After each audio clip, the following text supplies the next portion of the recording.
तो देखिए, जो खबर हमने आपको बताई थी, खामनेई की मौत हो चुकी है। अब ईरानी सेना का बयान आ गया। आधिकारिक तौर पर ईरानी सेना ने जो बयान जारी किया है उसमें उन्होंने कहा है कि खामनेई की मौत हो गई है, हमने एक महान नेता खो दिया है।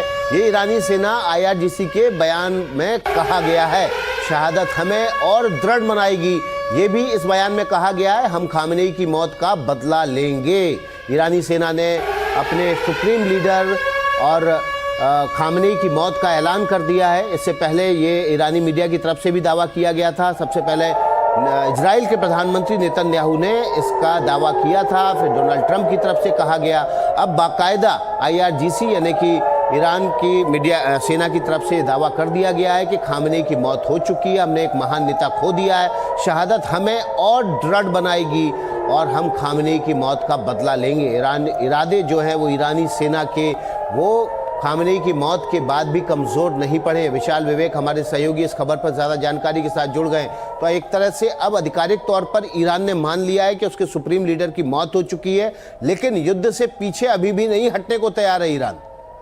विशाल जी हाँ, और जैसा आप IRGC के बारे में नाम ले रहे थे, IRGC जो है, जो पूरी कंट्री जो ईरान की है, वो खामनेई के बाद जो सबसे पावरफुल कोई एंटिटी है ईरान में तो IRGC है। हर चीज में IRGC का इन्वॉल्वमेंट है, चाहे वो फाइनेंस हो, चाहे वो आर्मी। IRGC का अलग आर्मी, एयर फोर्स, नेवी सब कुछ है। तो इससे पता लगता है कि IRGC खुद में कितना पावरफुल है, कितना ताकतवर है। तो ये सरप्राइज नहीं है कि उन्होंने बोला है कि वो बदला लेंगे, लेकिन अभी कहना ये होगा कि क्या IRGC जो है, जो US और इजराइल का जो सेकंड वेव ऑफ अटैक्स अभी हो रहा है, क्या उसको वो सस्टेन कर पाएगा? क्योंकि जो IRGC चाहे कितना भी पावरफुल हो, US और इजरायली इंटेलिजेंस और जो उनके सेना है उनसे ज्यादा स्ट्रांग तो नहीं है। तो ये कितने दिन तक वो सस्टेन कर पाएंगे, ये सवाल है। और जो एक डीमोरलाइजिंग फैक्टर जो यहाँ पे होगा, जो कि खामनेई के मरने पर होगा, ये भी एक बहुत बड़ा रोल प्ले करेगा। हो सकता है काफी सारे IRGC के लोग हों, वो अब ये सोच रहे हो कि भाई लड़ना सही नहीं होगा अब US इजराइल से, और हथियार डाल देने में ही फायदा है, ताकि जो ईरानियन जो पूरा कंट्री है उसमें एक केओस ना फैल जाए।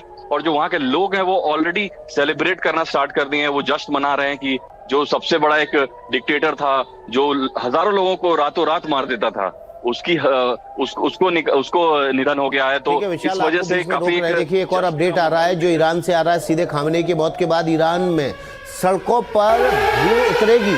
छात्र और आम लोग खामनेई की मौत पर शोक व्यक्त करेंगे। खामनेई की मौत के बाद सड़कों पर भीड़ उतर सकती है, लेकिन विशाल विवेक जो जानकारी दे रहे हैं उसमें जानकारी ये आ रही है कि अभी तो जश्न, खामनेई की मौत के बाद ईरान में अलग अलग शहरों की सड़कों पर जश्न की तस्वीरें आ रही हैं। विशाल जी बिल्कुल, यहाँ पर दो तरह के फैक्शंस होंगे जो कि अभी एक्टिवेट किए जाएंगे। ईरानियन रेजिम के खुद के भी सपोर्टर्स हैं, जो कि आपको याद होगा जो कुछ महीने पहले जो एक ब्रूटल क्रैकडाउन हुआ था, इसमें करीब 30,000 लोगों की जानें गई थी, जिसमें हजारों लाखों लोग रोड पर प्रोटेस्ट कर रहे थे। तो उस समय भी खामनेई के सपोर्ट में काफी लोग रोड पर आए थे, पूरा उनके सपोर्ट में आए थे। तो वही लोग हो सकता है कि फिर से मोबिलाइज किए गए हों, लेकिन जो एक वहां पे डर का माहौल जो क्रिएट था पिछले 40-50 सालों से, वो माहौल जाता हुआ दिख रहा है। क्योंकि जो एक के बाद एक बार जो ब्रूटल क्रैकडाउन्स होते थे, जिसमें कि कम से कम 35 से 40 हजार लोगों की मौतें हुई हैं पिछले 10 साल में, और सिर्फ 32,000 लोग तो पिछले 2 महीने में ही मारे गए थे। तो लोग जो हैं वो तो एक साई ऑफ रिलीफ जो अंग्रेजी में बोलते हैं वो तो ले ही रहे होंगे, बट देखना होगा IRGC कब तक खड़ा रहता है US और इजराइल के सामने। जी विशाल, एक सवाल ये भी है कि अब खामनेई की मौत के बाद अगला उत्तराधिकारी कौन होगा? खामनेई का उत्तराधिकारी की रेस में कौन कौन से नाम है? जी देखिए, सबसे पहले तो जो ईरानियन रेजिम ने जिस एक आदमी को अपॉइंट किया था, जो हमने अपने स्पेशल रिपोर्ट में भी दिखाया, अली लारिजानी जो हैं, जो सुप्रीम नेशनल सिक्योरिटी काउंसिल के चीफ है वहां पे, वो सबसे पावरफुल आदमी थे खामनेई के बाद। खामनेई ने सारा कुछ उन्हीं के हाथ में दे रखा था। इवन प्रेसिडेंट जो पेजेश्कियान है उनको साइडलाइन कर दिया गया था ताकि अली लारिजानी सब कुछ चला सके। तो अली लारिजानी का अभी क्या स्टेटस है, उन पे हमला हुआ है या नहीं, ये देखना होगा। अगर उनको भी मार दिया गया है तो ये सबसे बड़ी जो एक होगी, सबसे बड़ी ब्लो होगी ईरानी रेजिम के लिए। और IRGC के टॉप लीडर को भी कल ही मार दिया गया है। तो IRGC में भी 4 लेवल्स ऑफ सक्सेशन है जो कि खामनेई ने बनाए थे।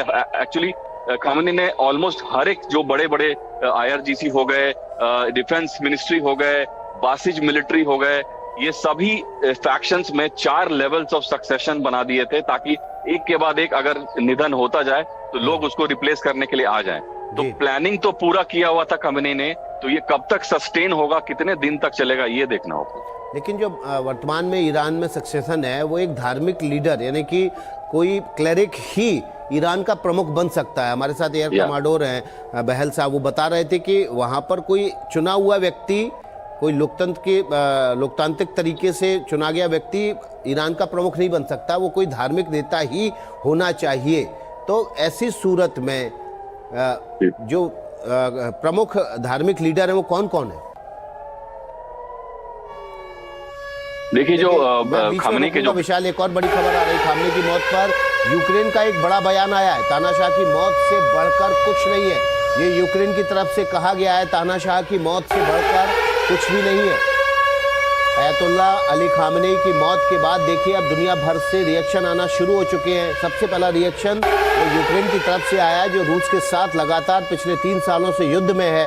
और खामनेई की मौत पर यूक्रेन का बयान यह है कि तानाशाह की मौत से बढ़कर कुछ नहीं है। विशाल, दुनिया भर से अब रिएक्शन आना शुरू होंगे, लेकिन सबसे महत्वपूर्ण ये होगा कि आखिर खामनेई का उत्तराधिकारी कौन होगा और पब्लिक, ईरान की आम जनता किस तरह से इस मौत की खबर आने के बाद रिएक्ट करती है।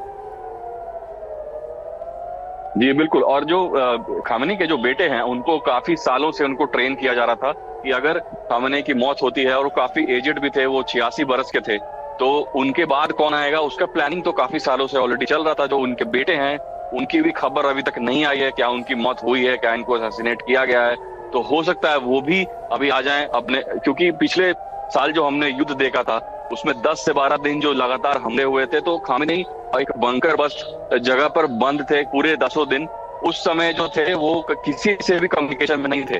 तो हो सकता है अभी जो उनके बेटे हों वो भी सिमिलर सर्कमस्टेंसेस में हो, उनको भी किसी बंकर बस जगह पे रखा गया हो, ताकि उनपे कोई भी किसी भी तरह का हमला ना हो सके। क्योंकि इजराइल का जो इंटेलिजेंस है वो वो इंटरफेरेंस ऑफ कम्युनिकेशन के थ्रू काफी सारा लोकेशन निकाल लेता है। तो हो सकता है कि पूरी तरह से कम्युनिकेशन उनका तोड़ दिया गया हो, ताकि किसी भी तरह से इजराइल उनको पेनिट्रेट नहीं कर पाए।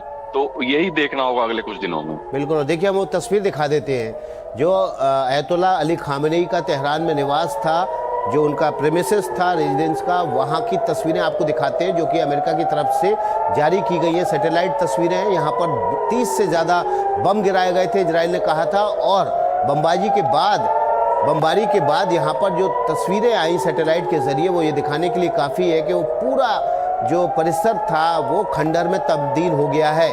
और ये दावा किया गया है ईरान और इजराइल की तरफ से कि इसी परिसर में अयतुल्ला अली खामनेई थे, जिसमें जब उन्होंने हमला किया 30 से ज़्यादा बम गिराए तो उसकी मौत हो गई है।